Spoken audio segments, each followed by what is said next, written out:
கோப்பியம் உண்மையும் பின்னணியும். திருப்பத்தூர் மாவட்டம் ஆம்பூரை அடுத்த மாதனூர் பகுதியில் வெறும் 14,000 ரூபாய் கடன் கொடுக்கல் வாங்கல் பிரச்சனையில் கட்டட தொழிலாளியின் 2 ஆண் குழந்தைகளை ஈவு இறக்கமே இல்லாமல் கழுத்தை நெரிச்சு கொன்று வீசிய நெஞ்சை பதற வைக்கக்கூடிய படுபயங்கர சம்பவத்தை இப்போ பார்க்கலாம். மாதனூர் பகுதியைச் சேர்ந்தவர் கட்டிட தொழிலாளியான யுவராஜ் தன்னுடைய மனைவி மற்றும் 2 குழந்தைகளுடன் மகிழ்ச்சியாக குடும்பம் நடத்தி வந்துள்ளார். அதோடு கூட இவருக்கு அப்பகுதியில் நம்பிக்கையான சில நண்பர்களும் அவ்வப்போது யுவராஜின் வீட்டிற்கு வந்து போகும் அளவிற்கு நெருக்கமாக இருந்ததால் யுவராஜின் குழந்தைகளும் அவர்களுடன் நெருக்கமாக இருந்துள்ளனர்.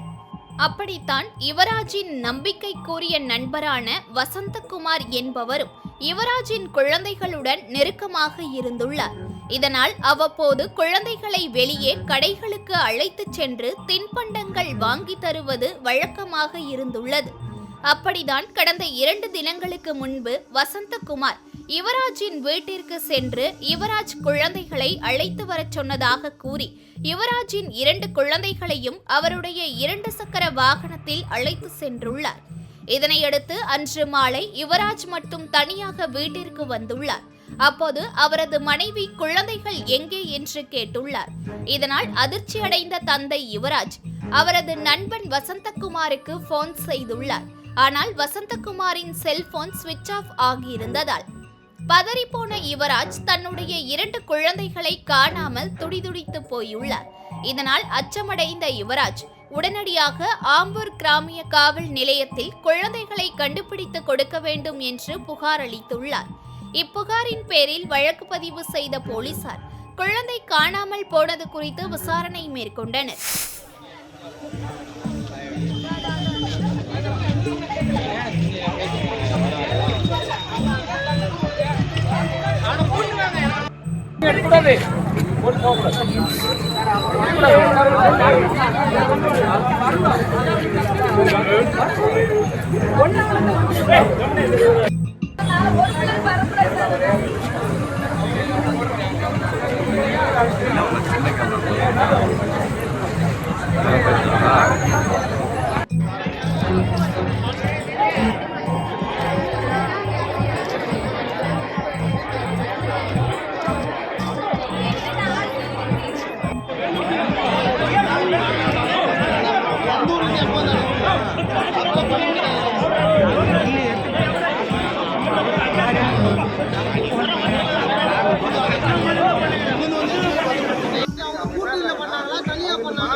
அவனுக்கு லைஃப் தூக்கு தான் கிடைக்கும். நீங்க தூக்குன்னு சொல்றல அது கோர்ட்டு நீ சொல்றது பொறுத்து இருக்கு, அங்கே கிடைக்கும். அது வாங்கி அது உங்களோட திறமை. நான் சாட்சி போடுறது தான் போடுவேன், கேஸ் போடுறது தான் போடுவேன். அது நீங்க பண்ணுங்க. வசந்தகுமாரும் யுவராஜும் நல்ல ஃப்ரெண்ட்ஸ் தான். ஒருத்தர் தெரியும் அப்படிங்கிறதுனால தான் வினிதா அவருடைய 2 குழந்தைகளையும் நம்பி அனுப்பி வச்சிருக்கிறாங்க. ஆனால் அவருடன் சென்ற குழந்தைங்க நைட்டு வரைக்கும் வராத நிலைமையில குழந்தைகளுக்கு என்னதான் நடந்துச்சுங்கிறத இப்போ பார்க்கலாம். குழந்தைகளை அழைத்து சென்ற வசந்தகுமாரின் செல்போன் சிக்னல்கள் சிக்கல்பாடி அடுத்த ஏரிப்பட்டி செங்காத்தம்மன் கோவிலின் அருகே காண்பித்தது. இதனையடுத்து போலீசார் அங்கு சென்று பார்த்தபோது 2 குழந்தைகளும் சடலமாக கிடந்துள்ளனர். அருகில் வசந்தகுமாரின் 2 சக்கர வாகனம் இருந்துள்ளது. பின்னர் இந்த சம்பவம் குறித்து ஆம்பூர் கிராமிய போலீசார் மாவட்ட காவல் கண்காணிப்பாளர் ஸ்ரேயா குப்தா அவர்களுக்கு தகவல் தெரிவிக்கவே உடனடியாக அவரும் சம்பவ இடத்திற்கு வந்து 2 குழந்தைகளின் உடலையும் மீட்டு பிரேத பரிசோதனைக்காக வேலூர் அரசு மருத்துவக் கல்லூரி மருத்துவமனைக்கு அனுப்பி வைத்தனர். பின்னர் அப்பகுதியில் பதுங்கியிருந்த வசந்தகுமாரை சுற்றி வளைத்து பிடித்து கைது செய்த போலீசார் அவரிடம் மேற்கொண்ட விசாரணையில் பல திடுக்கிடும் தகவல்கள் வெளிவந்தன.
அதில் பொறியியல் பட்டதாரியான வசந்தகுமாரிடம் கட்டிட தொழிலாளியாக பணியாற்றி வந்த யுவராஜ் வசந்தகுமாரிடமிருந்து 14,000 ரூபாய் கடனாக பெற்றுள்ளார்.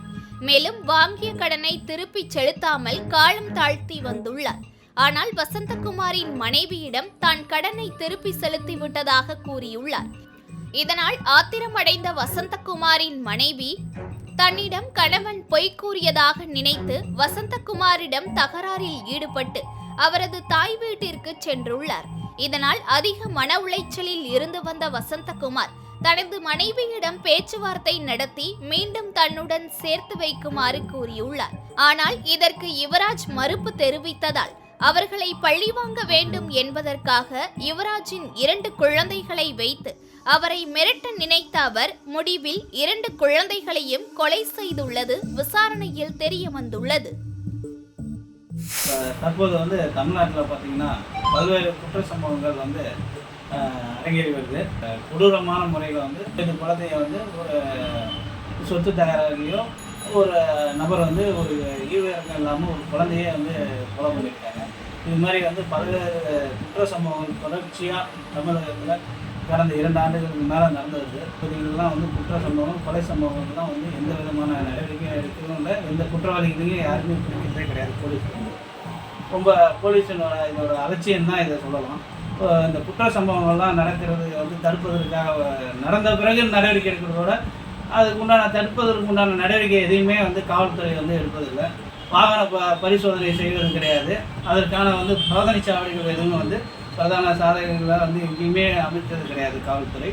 இது மாவட்ட காவல் கண்காணிப்பு அவர்கள் உடனடியான நடவடிக்கை எடுத்து இது மாதிரி செயல்கள்லாம் நடக்காதவாறு உடனடியான நடவடிக்கை எடுக்கணும். இந்த சம்பவத்தில் வசந்தகுமார் கொலையாளியாக பார்க்கப்பட்டாலும் கூட இந்த கொலையை செய்ய தூண்டும் விதமாக பணம் கடன் கொடுத்த பிரச்சனையில் கோபிச்சுக்கிட்டு போன வசந்தகுமாரின் மனைவி நம்பிக்கையாக கொடுத்த கடனை கொடுக்காம காலம் தாழ்த்தி கடன் கொடுத்தவரின் குடும்பத்தில் பிரச்சனை ஏற்பட காரணமாக இருந்த குழந்தைகளின் பெற்றோர் இப்படி குழந்தைகளின் கொலைக்கு தெரிஞ்சோ தெரியாமலையோ இவங்களுடைய பங்கு இருக்கு அப்படிங்கிறத யாராலையும் மறுக்க முடியாது. அதே நேரத்தில் பணத்துக்காக 2 அப்பாவி குழந்தைகளின் உயிரை எடுத்த வசந்தகுமாருக்கு மிக கடுமையான தண்டனை கொடுக்கணும் அப்படிங்கிறதான் எல்லாருடைய கோரிக்கை.